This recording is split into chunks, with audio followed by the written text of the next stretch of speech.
Alright, how do we solve this question. क्वेश्चन में पूछा है type of amino acid obtained by hydrolysis of protein is. Amino acid का मतलब क्या है? ऐसा कंपाउंड जहां पर NH2 अमीन एंड एसिड दोनों है। ठीक है, तो ये should have amine as well as acid group. तो पहले अमीनो एसिड देखते हैं अल्फा बीटा गामा क्या होते हैं। तो देखिए, मान लीजिए ये आपके पास एक कंपाउंड है। ठीक है, कार्बोक्सिलिक एसिड के पास वाला जो कार्बन है दैट इज अल्फा। तो अल्फा पे अगर NH2 लगा हुआ है तो this is alpha amino acid.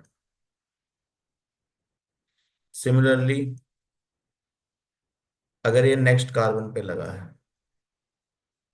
This is alpha and this is beta, तो this is beta amino acid. Similarly you can make gamma and delta. एक कार्बन बढ़ाते जाओ बीच में,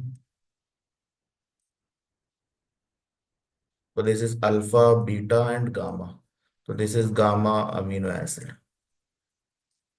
ठीक है, similarly you can make delta. Same ही बात है, just increase one carbon.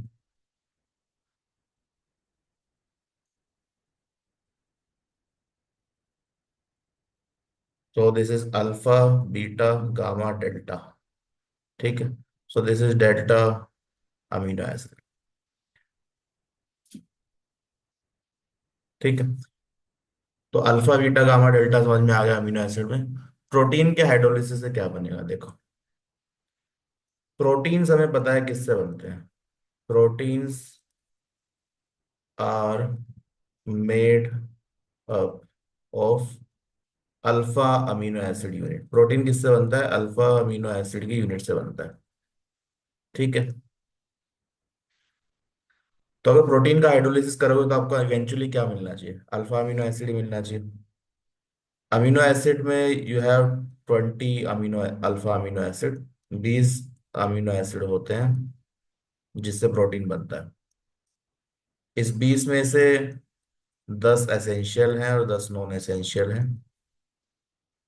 Plus 10 non essential. ये डिटेल्स आपको एनसीईआरटी में मिल जाएंगी। ठीक है, नॉन एसेंशियल अमीनो एसिड्स। तो अगर building block alpha amino acid है तो प्रोटीन के हाइड्रोलिसिस से यही मिलना चाहिए। तो when you do hydrolysis of proteins, proteins क्या है बेसिकली? Proteins are polypeptides. ठीक है, तो प्रोटीन के हाइड्रोलिसिस से पहले आपको मिलेगा पेप्टाइड, और फर्दर जब हाइड्रोलिसिस आप करते रहेंगे then you will get alpha amino acid. ठीक है, अल्फा अमीनो एसिड्स। तो आंसर क्या है हमारा? Alpha amino acid. Alpha amino acid का स्ट्रक्चर आपको बताइए। सी डबल बॉन्ड OH के साइड वाला, जस्ट साइड वाला जो कार्बन है, एडसेंट कार्बन, वो अल्फा कार्बन है, उस पे NH2 लगा होना चाहिए। ठीक है, तो यहाँ पे देखो, gamma delta alpha, alpha is the right answer, तो option 3 is the correct option. तो proteins are made up of alpha amino acid, तो हाइड्रोलिसिस पे अल्फा अमीनो एसिड ही मिलेगा। ठीक है, तो option 3 is the correct answer.